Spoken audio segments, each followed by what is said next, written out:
Wilfrid Gordon McDonald Partridge. Written by Mem Fox. Illustrated by Julie Vivas.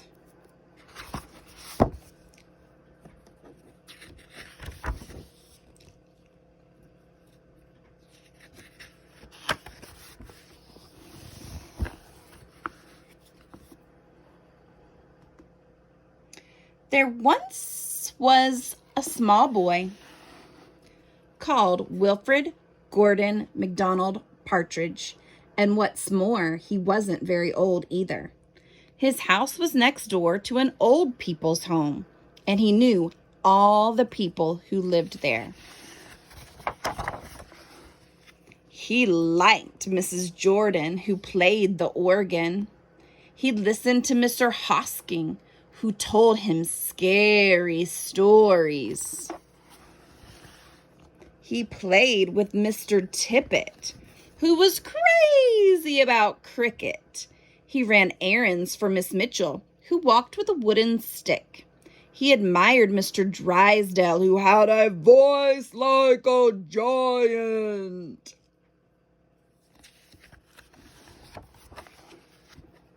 But his favorite person of all was Miss Nancy Allison Delacourt Cooper, because she had 4 names just as he did.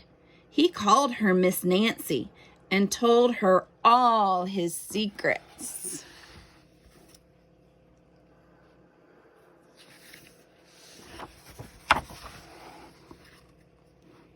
One day, Wilfrid Gordon heard his mother and father talking about Miss Nancy. "Poor old thing," said his mother. "Why is she a poor old thing?" asked Wilfrid Gordon. "Because she's lost her memory," said his father. "It isn't surprising," said his mother. "After all, she is 96. "What's a memory?" asked Wilfrid Gordon. He was always asking questions.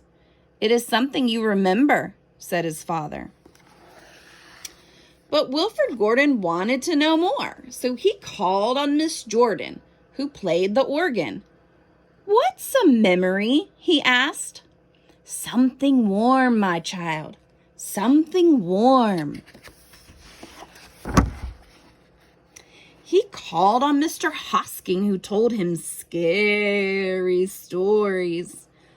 "What's a memory?" he asked. "Something from long ago, me lad, something from long ago."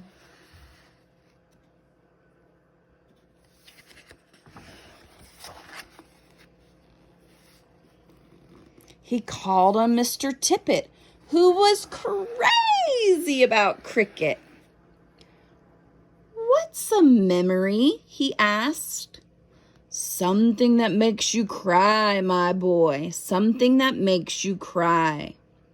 He called on Miss Mitchell, who walked with a wooden stick. "What's a memory?" he asked. "Something that makes you laugh, my darling, something that makes you laugh."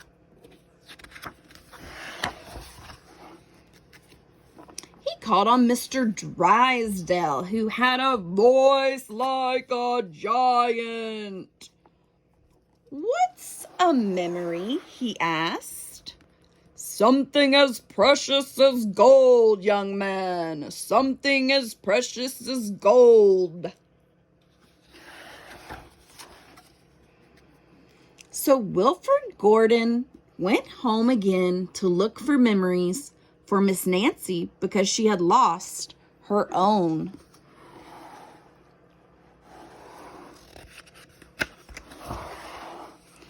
He looked for the shoebox of shells he had found long ago last summer and put them gently in a basket.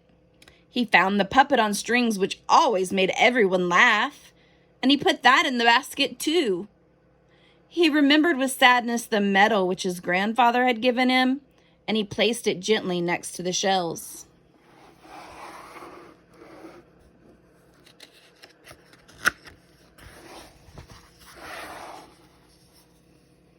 Next, he found his football, which was as precious as gold. And last of all, on his way to Miss Nancy's, he went into the hen house and took a fresh warm egg from under a hen.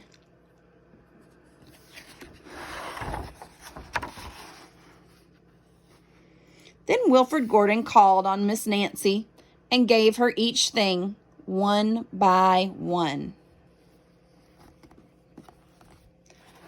What a dear, strange child to bring me all these wonderful things, thought Miss Nancy. Then she started to remember. She held the warm egg and told Wilfrid Gordon about the tiny speckled blue eggs she had once found in a bird's nest in her aunt's garden. She put a shell to her ear and remembered going to the beach by tram long ago and how hot she had felt in her button-up boots.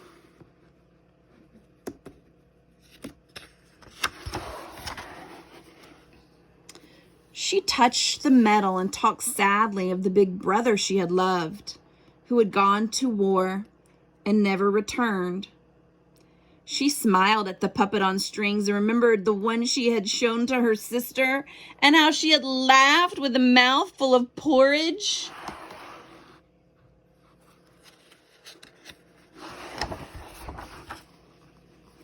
She bounced the football to Wilfrid Gordon and remembered the day she had met him and all the secrets they had told. And the two of them smiled and smiled because Miss Nancy's memory had been found again by a small boy who wasn't very old either.